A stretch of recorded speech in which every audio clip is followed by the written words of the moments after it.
sini kita akan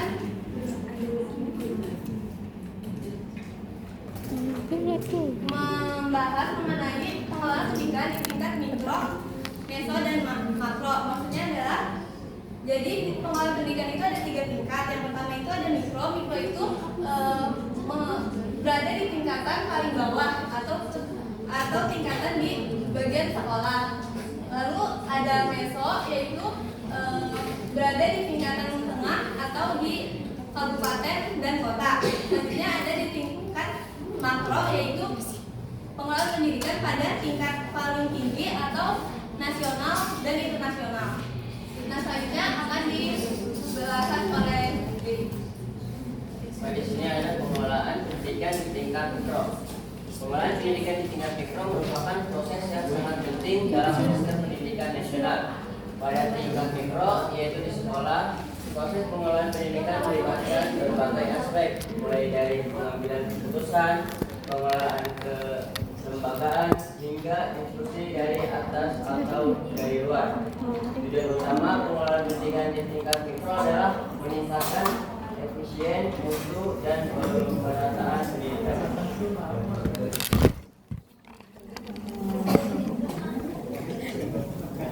Ini ada komponen pengelolaan pendidikan di tingkat mikro, yaitu ada 4. Yang pertama adalah pengambilan keputusan, yaitu proses pengambilan keputusan di sekolah sangat penting untuk menentukan arah dan strategi pendidikan. Keputusan ini harus melibatkan berbagai pihak terkait seperti kepala sekolah, guru, dan komite sekolah. Yang kedua adalah pengelolaan kelembagaan, yaitu meliputi pengelolaan sumber daya, struktur organisasi, dan administrasi sekolah. Yang ketiga adalah instruksi dari atas atau dari luar. Yang keempat adalah kemandirian sekolah, yaitu kemampuan sekolah untuk mengatur dan mengelola diri sendiri, termasuk dalam hal kurikulum, kegiatan ekstrakurikuler, dan penggunaan sumber daya. Kemandirian sekolah memungkinkan sekolah untuk lebih responsif terhadap kebutuhan lokal dan pengembangan program pendidikan yang sesuai dengan karakteristik siswa dan lingkungan sekolah. Yang kelima yaitu partisipasi masyarakat, yaitu meliputi semua pihak terkait dan dalam proses pendidikan, seperti orang tua, guru, dan siswa.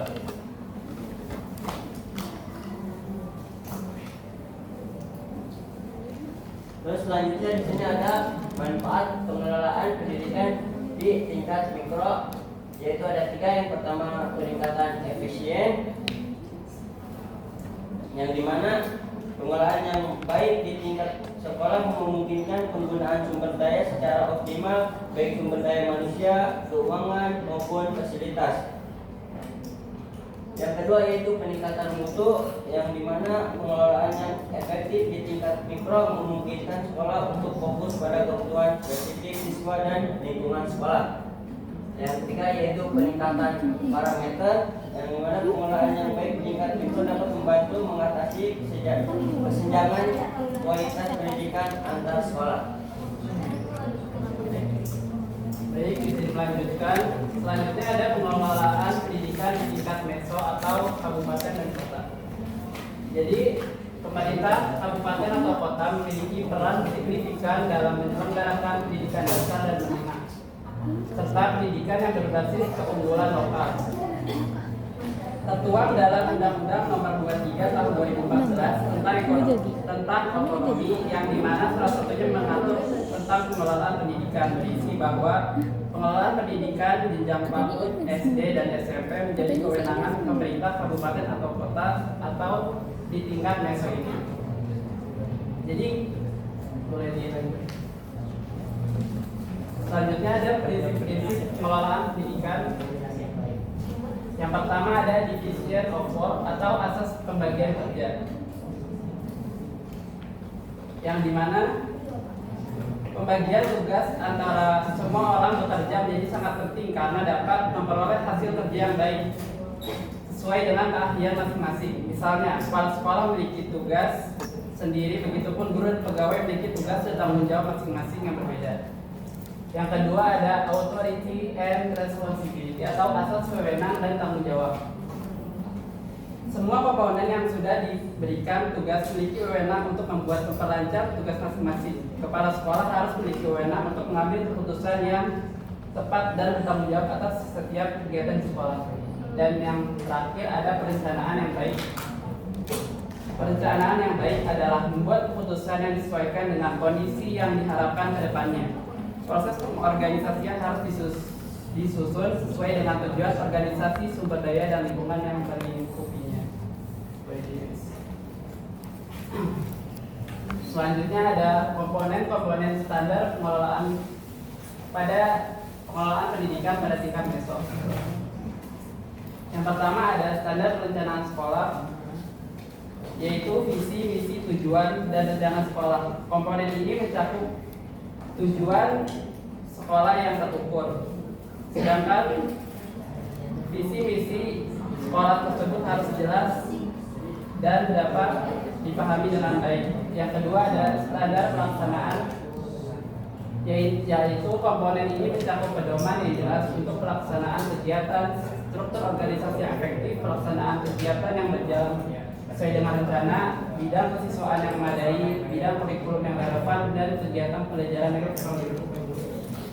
Lalu yang terakhir ada standar pengawasan dan evaluasi, yang dimana komponen ini mencakup program pengawasan efektif, evaluasi diri yang terbuka, evaluasi dan pengembangan proses yang berkelanjutan, evaluasi pendidikan tenaga pendidikan yang komprehensif, serta akreditasi sekolah yang transparan. Selanjutnya akan dilakukan.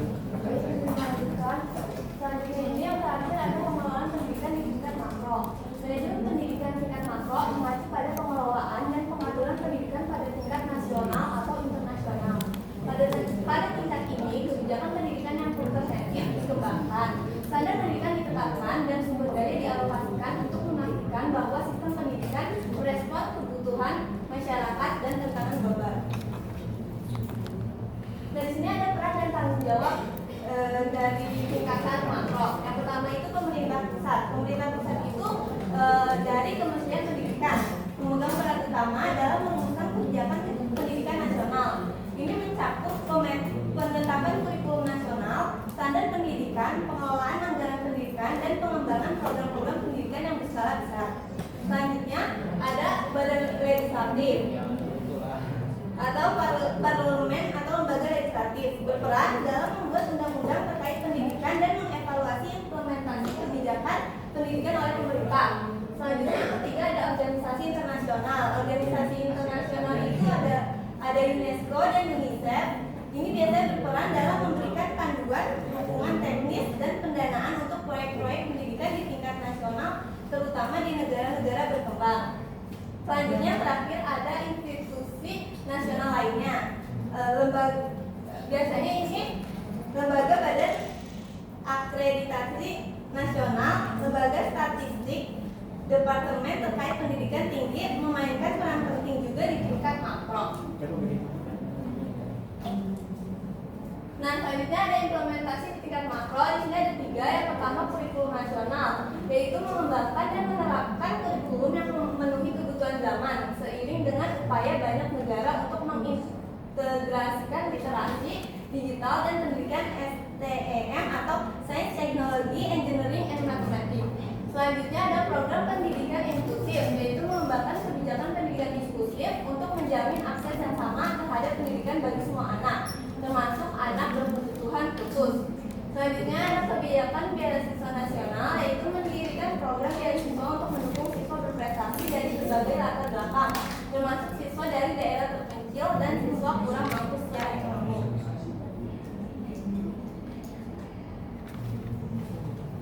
Nah, kesimpulannya yaitu pengelolaan pendidikan di tingkat mikro, meso, dan makro memainkan peran yang sangat penting dalam menciptakan sistem pendidikan yang berkualitas. Dengan memahami dan mengintegrasikan ketiga tingkatan ini, diharapkan dapat mencapai tujuan pendidikan yang adil, merata, dan berkelanjutan untuk seluruh lapisan masyarakat.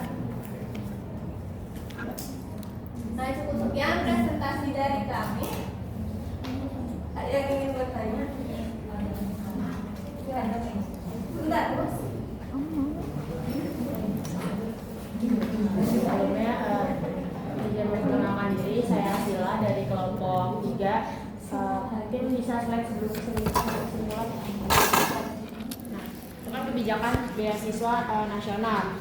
Itu kan nyatanya saat ini di Indonesia beasiswa itu tidak merata. Kadang ada yang ternyata mahasiswa atau siswa tersebut mampu untuk bersekolah, tapi dia mendapatkan beasiswa yang ternyata beasiswa tersebut untuk kalangan siswa-siswi yang tidak mampu, tapi malah yang malah didapatkan oleh si siswa yang mampu tersebut gitu loh. Terus malah yang beasiswa yang prestasi malah banyaknya intinya gimana tanggapan kalian tentang beasiswa yang tidak merata tersebut gitu. Jadi banyak yang malah mahasiswa kurang mampu malah tidak melanjutkan sekolah karena tidak ada biaya gitu. Terima kasih.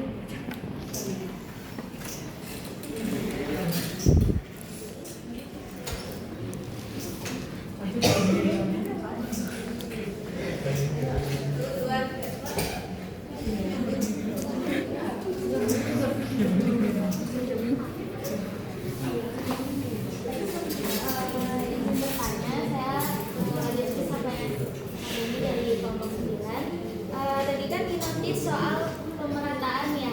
Nah, terus kelompok 2 juga bahas pengolahan pendidikan di 3 tingkat, itu mikro, makro, sama meso. Nah, bagaimana pengolahan pendidikan tersebut bisa merata di ketiga tingkatan tersebut?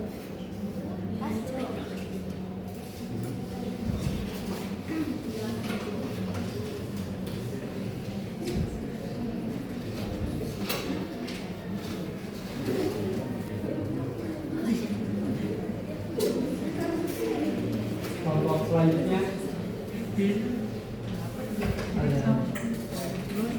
Perkenalkan, saya Asema Norma dari kelompok 1. Bagaimana sih menurut kelompok 1 bagaimana cara mengimplementasikan prinsip-prinsip pengelolaan pendidikan bagaimana cara mengimplementasikan prinsip-prinsip pengelolaan pendidikan dalam masa perkembangan iptek saat ini? Terima kasih. Baik, kelompok selanjutnya Perkenalkan, nama saya Meisel Kesara dari kelompok 6.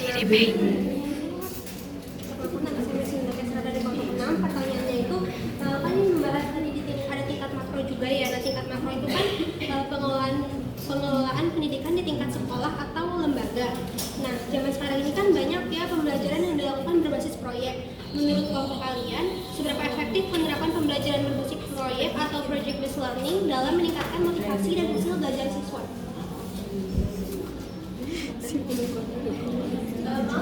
Diulang pertanyaannya.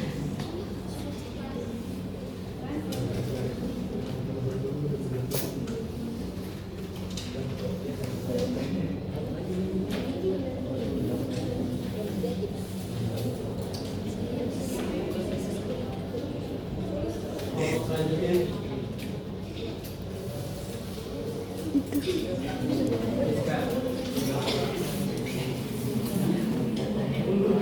Perkenalkan, nama saya Tika Sulima dari kelompok 8. Nah, sebelumnya kan udah dijelasin ya yang komponen tingkat mikro, meso, sama makro. Nah, di sini kita mau nanya apa perbedaan komponen tingkat mikro, meso, dan makro itu. Oke, terima kasih.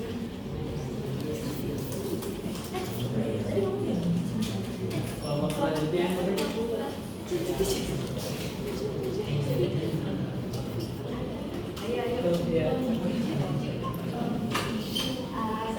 Perkenalkan, nama saya Diniatuni Fatihah dari kelompok 4.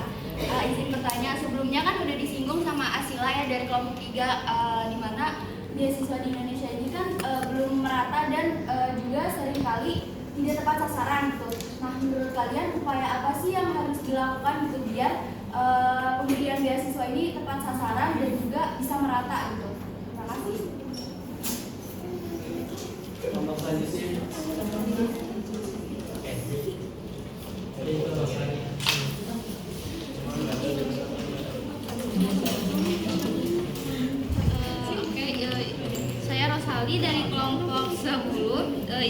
bertanya ya, ini bagaimana manajemen sekolah ini dapat melakukan koordinasi antar mata pelajaran dan ekstrakurikuler?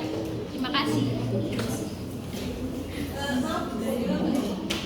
Bagaimana manajemen sekolah dapat melakukan koordinasi dari mata pelajaran dengan ekstrakurikuler? Kelompok selanjutnya.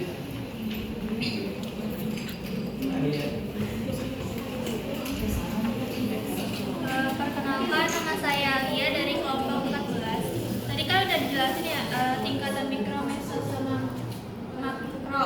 Nah, itu bisa nggak sih kurikulum nasional diadaptasi ke dalam konteks lokal? Dan kalau bisa itu caranya bagaimana? Terima kasih. Kan tadi ada kurikulum nasional ya. Nah, itu bisa diadaptasi ke dalam konteks lokal apa enggak? Kalau misalnya bisa, itu bagaimana? Kelompok selanjutnya.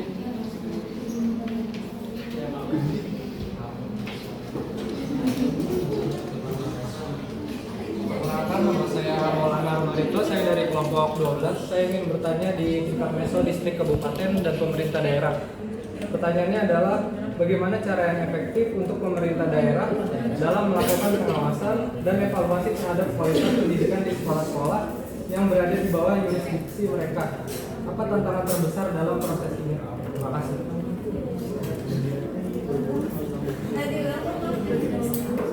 Bagaimana cara efektif dalam melakukan Pengawasan dan evaluasi terhadap kualitas pendidikan di sekolah-sekolah yang berada di bawah yurisdiksi mereka. Tantangan terbesar dalam proses itu apa?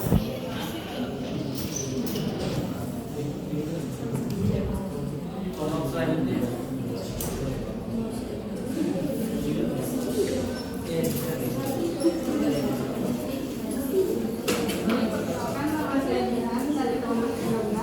Nah, dalam prinsip pengelolaan pendidikan itu kan ada tentang pembagian kerja. Nah, jadi tidak semuanya itu akan berjalan lancar, pasti ada konflik gitu. Nah, mekanisme apa yang harus digunakan untuk mengatasi konflik yang mungkin timbul akibat pembagian tugas tersebut? Yang belum kelompoknya. Masih.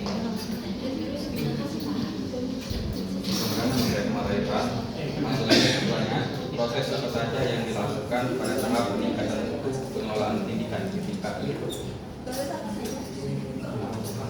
Yang dilakukan pada tahap peningkatan mutu pengelolaan pendidikan di tingkat mikro.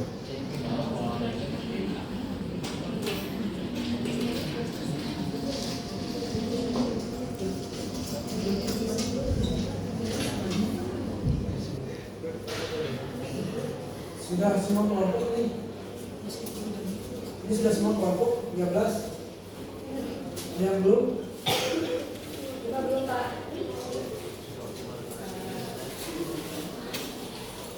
nama aku Syahla Natania dari kelompok 5, izin bertanya. Itu kan ada di kurikulum nasional itu pendidikan STEM. Bisa nggak dijelasin lebih lanjut maksud pendidikan STEM, tujuannya dan diberikan contohnya. Terus juga itu ada program pendidikan inklusif. Ada untuk menjamin akses yang sama terhadap pendidikan bagi semua anak, termasuk anak kebutuhan khusus. Di situ maksud dari menjamin akses yang sama itu apa? Terima kasih. Sudah semua kelompok ya? Oh, ya. Perkenalkan, saya Sri Karunia dari kelompok 8. Izin bertanya, bagaimana sih strategi yang tepat dan efektif dalam pengalokasian sumber daya di tingkat sekolah?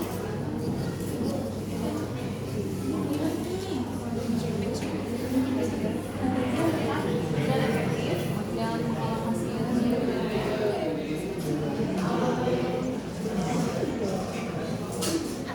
Pengalokasian sumber daya.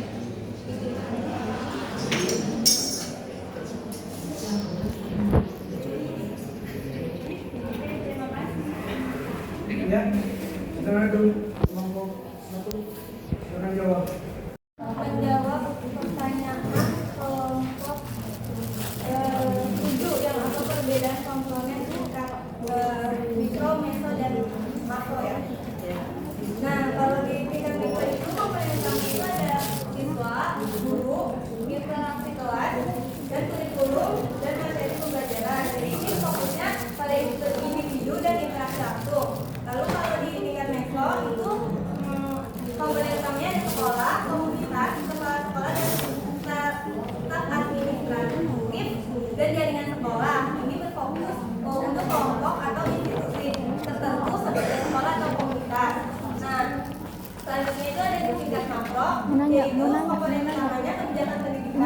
pendanaan regulasi dan standar sistem pendidikan nasional. Nah, ini berfokus pada sistem pendidikan secara keseluruhan di tingkat nasional, regional, dan internasional.